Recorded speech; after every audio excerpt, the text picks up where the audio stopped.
Hey, good morning, Stu. Saturday, April 18th. How you feeling? Good morning, Dave. I'm feeling pretty good. I'm here in my basement office at my home in North Bay that I've never really used as an office before, and it's nice to use it finally for what it was meant for. Oh, cool. Yeah, well, it's good to have a place to work out of. Yeah. So, you're starting a new job on Monday. I am. I'm. Right on. I've accept- Tell me about your new job. Sure. So I've accepted a position with Bay Today, here in North Bay, as part of Village Media. Mm-hmm. So I'll be a reporter. It's a government funded program for to get coverage in markets that are underserved right now. So rural francophone markets, places like West Nipissing, Mattawa, everywhere in between, even out to Temiskaming, Quebec. So it's an initiative by the federal government. So basically, they're paying the freight, and I work as a part of Village Media. And it's a 1 year contract, and then we're hoping, hopefully it'll be renewed after that. It will show that it's a worthy initiative to try to get some of these important local issues out into the light for the citizens of those markets. I'm sad to leave my friends and colleagues behind at Moose Radio. I had almost 3 years there. Lots of professional challenges, considering I'm not a trained radio person. I'm a writer and editor, and to learn that medium was again, like I said, it was a professional challenge. We're going to have a good time covering the communities on the outside of North Bay. There's a lot of good stories there that have been missed over the years. I know with the Nugget, when we were getting cut back, there was less and less and less of that. I know the Nugget has a person working rural beat just like yourself under that same program. So it'd be good to see is both that churning up stories in the communities that have been missed, like for quite a while, right? Used to be a mainstay of the Nugget. Like 40% of the copy was from the outlying area. The stories there, sturgeon. We even covered more events in Temagami and New Lisker down to South River. But yeah, it's good to see the mainstream journalism actually getting back to its roots that way. I know 30 years ago, 20 years ago, there was no proud media outlet that would take any government funding for any position. The managers knew that we couldn't really start taking government money and still cover government stuff the same way, right? But everything's changed now. It's a different game. The way the government wastes money in other areas, this is actually money well spent, I think. Even it is to prop up poor corporate delivery of community news. But it's a good step in the right direction. Maybe they'll see that there's some worth in it, But they're going to need advertisers who want to reach these small community members in this population. So my sense was that there was quite a few companies and businesses that were having a hard time of it, but we're looking forward to a good year. Everything was sort of, like they survived a lot of hiccups the last 5 years, and they were looking forward to a good year. And this, I think you might see quite a few businesses make a decision. They're at a crossroad, right? And this is just sort of tipping them. They're either going to have to adapt in a big way and move in another direction and do business a little differently. And the strong ones will survive, and the ones that aren't prepared or can't adapt won't. It's a big crossroads for some businesses, for sure. Yeah, but we'll see. Everybody. It's an interesting community. A lot of people pulling for each other and fighting for each other, fighting against each other at the same time. So it's see who's left at the end of the day. I don't know. Kind of fun, actually. It's an interesting times. It has been, and we started. I was still at the radio station, of course, when all this started, but I worked 3 weeks from home, and even that was so strange to not, get in the car and drive to work every day, and have to wear professional clothing, to pretty much roll out of bed, do my workout, jump in the shower, but even skip that if I wanted because I'd have time throughout the day. It was just so strange to not have such a structured schedule. And now with my new job, we work from home. We have offices in town, but they're mostly used for sales and that kind of and those kind of meetings. We can't meet there now, anyways, because of all the restrictions. So I'm back working at home again, just like I was 3 years ago. So it's a kind of a strange circle. Yeah, working from home is going to become more common for a lot of people, I believe. I know the commercial and development sector is really watching this very carefully because they were already a bit of an evolution towards fewer front office sort of situations, less space needed, a lot of casual workers from home, contract people, and this is really going to push a couple companies into the situation where they're not going to want to lease a front office I was already renting a desk to begin that bit of the Bay magazine and my own consultant business at a co-working place because that was the cheapest overhead I could find, right? So for $400 a month, I had a place to call my business. I had a business type desk where I could put a little sign on, and that was the cheapest I could do it. And there were more and more people were doing that. It's very popular now, especially for startups. But at the same time, that leaves a void in the commercial rental sector, right? And downtown was already struggling. So this is just another layer to that. It gives people another example of how you can work without having the bricks and mortar. So this is going to be very interesting to see how this plays out as far as there might be some development space and some buildings that are available for very cheap pretty soon. Before I started at the radio station, I was a freelance journalist, and I worked at Bay Today. So I'm kind of going back to my online newspaper roots. So, but again, we worked from home. Like we went into the office one day a week for like a kind of an editor's meeting, and we got our assignments, and that was it. And we kept in touch by phone, and technology's changed even in that time. But I guess my point is, what we're doing right now, just chatting by, and because we can't get together and have a coffee and do this, I guess we could, but there's a lot of questions about that. But the point is, doing all this stuff over the internet, and it's become a part of our routine now, and should continue on with business. I mean, there are businesses that operate solely like this. Nothing's really face to face. You work with people you've never met before. You've only seen them on a computer screen. And I don't see anything wrong with that. You and I can have, like, people say, oh, going by text message or like messenger apps or whatever, WhatsApp, there's no personality to it. You can't read someone's body language. You can't see if they stiffen up when you suggest something. But I can do that over Skype or Zoom or whatever it is. And so can other people. And I think now that people have realized that the limit, like this technology 10 years ago didn't exist, not for public consumption anyways. And now that people have realized that maybe it's not as bad as it seems, I think any town or market like ours that has competition is way better served than the one that doesn't. And this is why the position I'm taking is important, not just as I'm taking it, because it's important to these markets. But you get like a one-trick pony who just puts up everything, and it becomes like a flyer from the church bazaar. That's what it is. It's basically free advertising for, and nobody cares because they've got a job. Nobody else is worried about it. You're absolutely correct, because there's two sides of the coin I was talking about.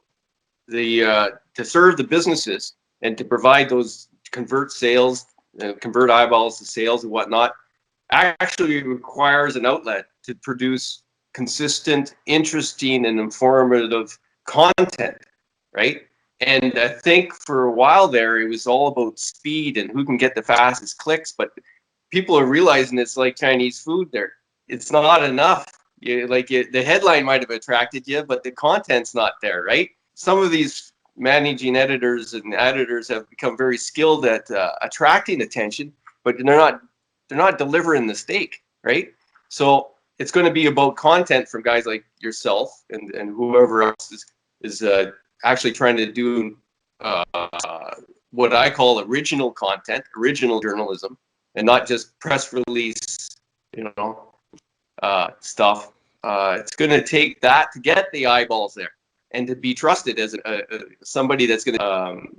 You get these people that'll trust you to deliver something interesting and then give it to them in a articulate, quality way, and they will actually subconsciously start trusting those advertisers to deal with them, right? I think there needs to be more steak. You're the guy to bring some more steak for Bay today. Well, and one of the things I've struggled with over the years is the so-and-so will update this story, right? So you put up the headline, you don't have any information on it whatsoever, but so there's 2 lines, and the next line is so-and-so will update this story. Sometimes that update comes, but sometimes it doesn't, because there's just no more information on it, right? But it just leaves just dangling there, and I'm not a big fan. I'm not a big fan of it. I think you're right. I think like for instance, for this position I'm taking with the rural areas, I have to be secure enough in my performance that I'm not worried if a story doesn't get 1,000 shares. You know what I mean? Like, first of all, there's only so many people in those markets who are probably interested in that content to begin with. No, there are ways to expand that interest with a well-written piece, as we were talking about. But do I need to get it up in 5 minutes to do that? And do I need to have 300 likes on Facebook for it to be a good piece of journalism? I think we need to get back to that, where, it's almost like they should take those things right off the articles. Forget the likes, forget the shares. You put the piece up, and if people read it, people read it. If they don't, they don't. You want to deliver quality no matter what, right? It's got to be quality. I didn't deliver a lot of quality in the last couple years I was with the Nugget. I was pretty frustrated with the whole system and the process. And, I kind of dug my heels into my own, I kind of kicked myself. I could have probably tried some new things and did it different and just sort of damn the torpedoes. But I kind of withdrew a little bit and just thought it was a failing model, and I didn't like being part of it. But there is some opportunity there still to package quality content for people and be respected that way. And when you have a readership that respects you, that gets back to the businesses, and they become more interested in that platform because they know people respect what's being delivered. And you can't count those things. Those aren't clicks. Likes aren't. They don't reflect that stuff. People like stories all the time and never read them. But if people aren't talking about what they read, then it doesn't count, right? If you're not talking about something you saw on a news site, then the likes and shares don't really count, because that doesn't get back to the business, really. And I don't know. It's got to be about quality. That's the answer. Quality will save you. See, I think another thing we find lately is, even though maybe one company started kind of doing things this way, of course, everyone's chasing the same. So now everybody's fallen into this trap, a little bit at least. And there are easy ways out of it. I think there's a way to kind of, don't even get me started on comment boards, but there are ways to, do it better. All of us, all the companies, and I guess I'm technically not an employee of anybody right now until Monday, but we can do it better. When I say we, I mean anywhere I've worked. The Nugget can do it better.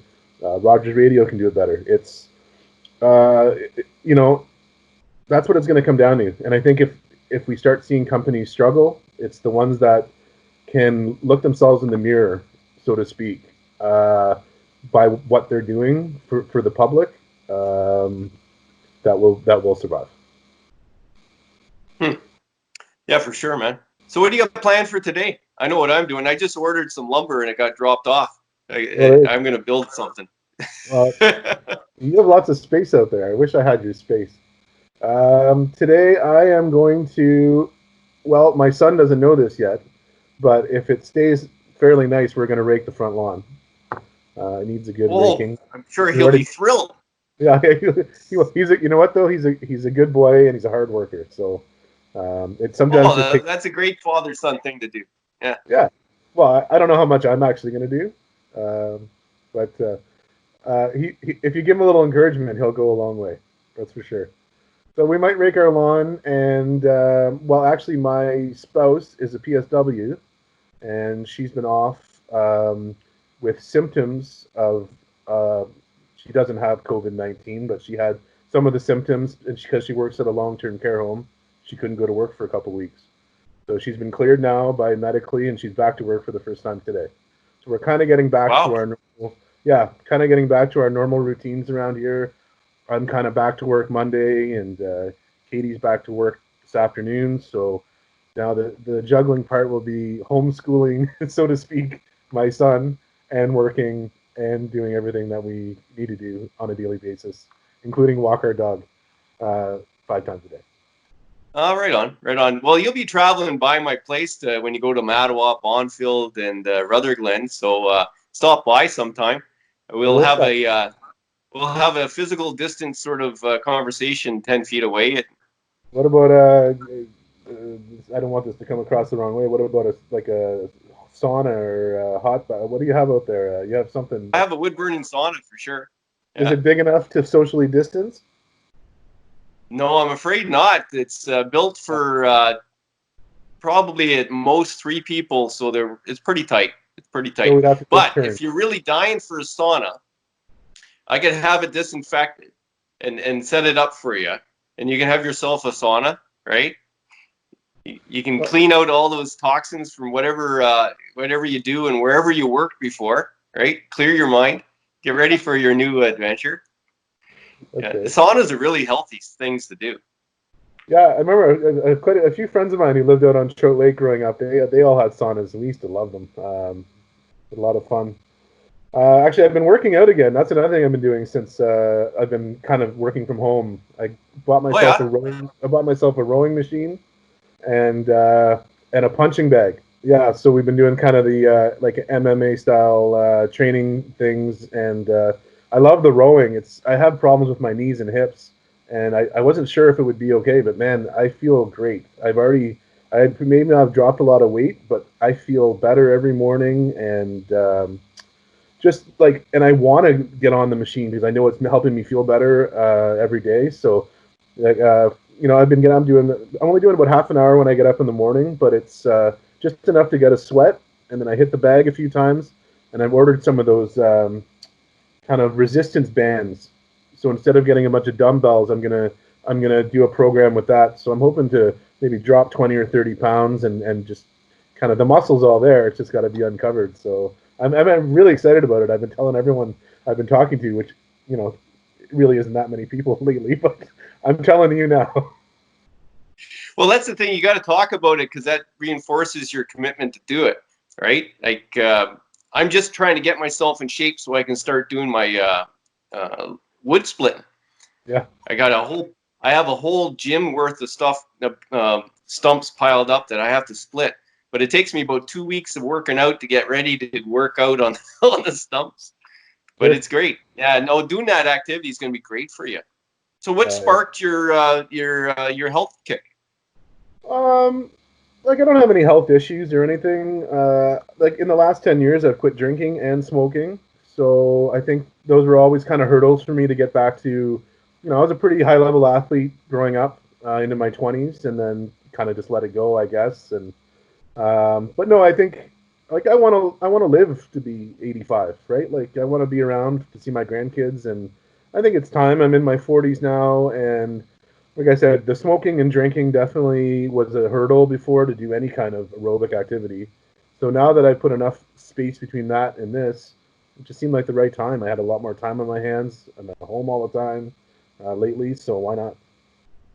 Yeah, So well, you're well motivated. You got a young boy there, and you're going to want to stick around to see his Rugrats, right? So, right, and my daughter too. My daughter doesn't live with us, but she'll be 14 this year, so she wants to be a doctor. So I need to be healthy to pay those bills. oh, Those for sure. yeah, yeah. So we will see what Miss Jade has in store, but I've told her that she'll be covered um, for tuition. So How, I'm going to make that come true. how much do you weigh now? I weighed myself about a week ago, and I was 240.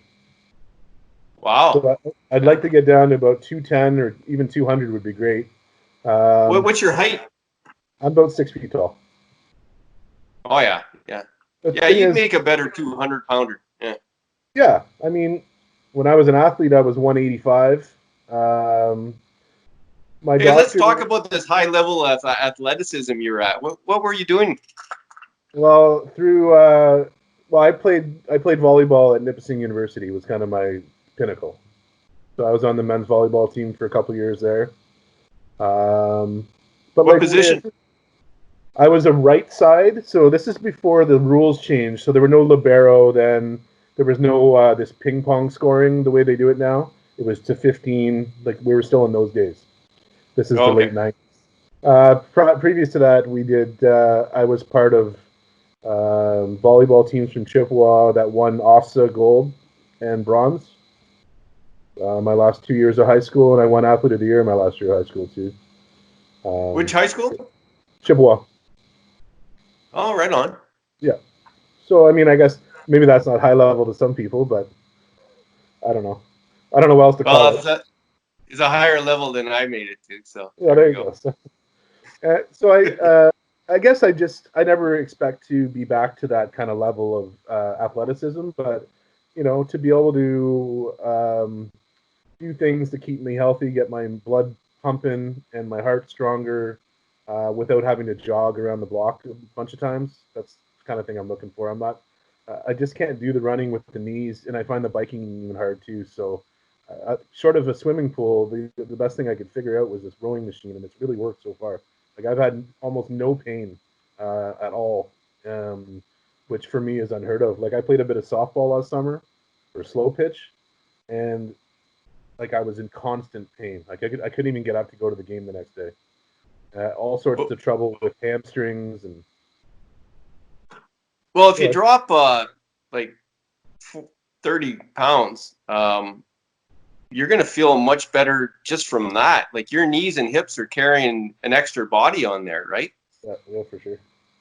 Well, when I had to drop my weight, it was all about that. I was carrying too much, and I dropped 35 pounds, and I kept it off. And the pain level went exponentially down. Like if I said I was in pain probably a 7 or 8 most days, now it's more like 3. And I haven't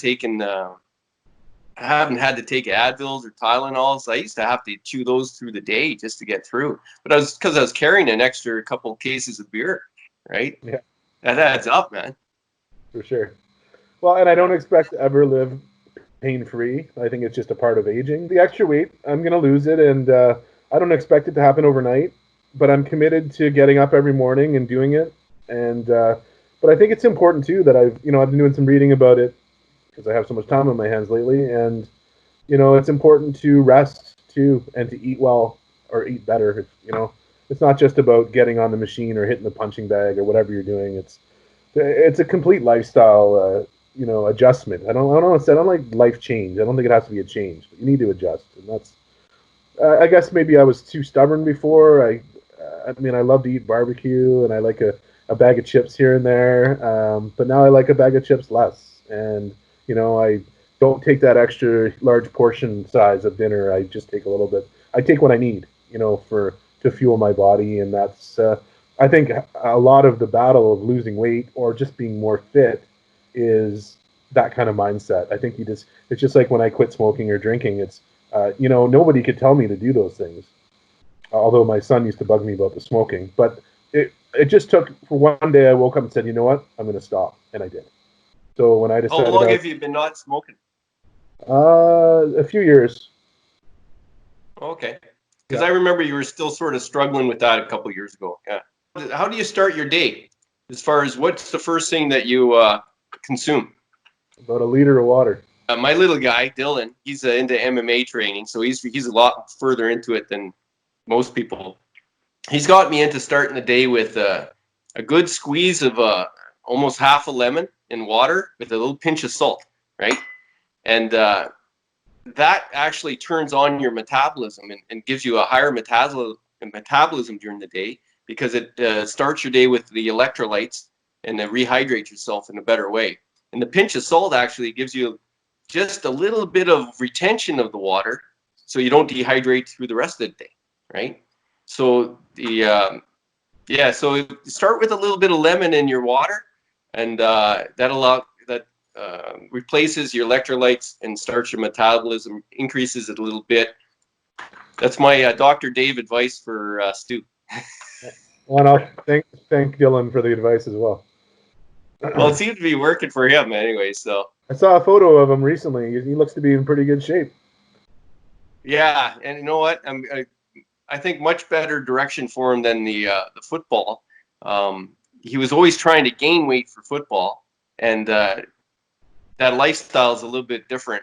I think he's going to be in better overall shape doing the MMA for sure, like holistically better shape. Good. Well, I know, from my years of knowing you, how proud you are of Dylan and how you've supported him through all his different endeavors. So it's something I aspire to do as well as a dad. Well, cool. Well, that's the only job we have really is support these little critters that we make, right? That's right. That's right.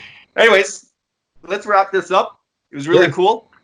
And we'll do it again. Maybe when there's a news topic you want to discuss or debate or something like that. I think we both have enough experience, and we keep up on the news enough that we can have an intelligent conversation. That's true. And I don't think I'll be. At first, I'm going to be. The way this contract goes, they've allowed these local journalists in this initiative to cover. I'm not strictly doing rural to start, because of the situation. Right. So I'll be covering North Bay stuff at first.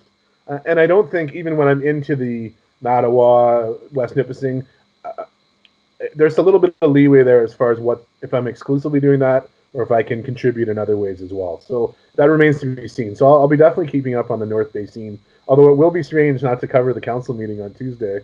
At least I don't think I'm covering it. Because I've covered every meeting for I don't know how many years now.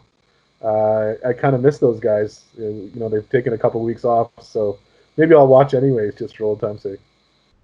Well, what you probably do, and this is my advice to you, because you're going to have this rural beat, is to set up your relationships as soon as possible. Be in face-to-face if you can, but set them up. And you can include, like, the issues that North Bay goes through is the same issues that every one of these communities, well, it's not all the same, but everybody has a similar sort of challenge to deal with the similar issues. So you'll be able to add in how all these other communities are dealing with what North Bay's dealing with. So it'll be more of a holistic sort of district-wide story. I'd like to see that. So that's your assignment for me.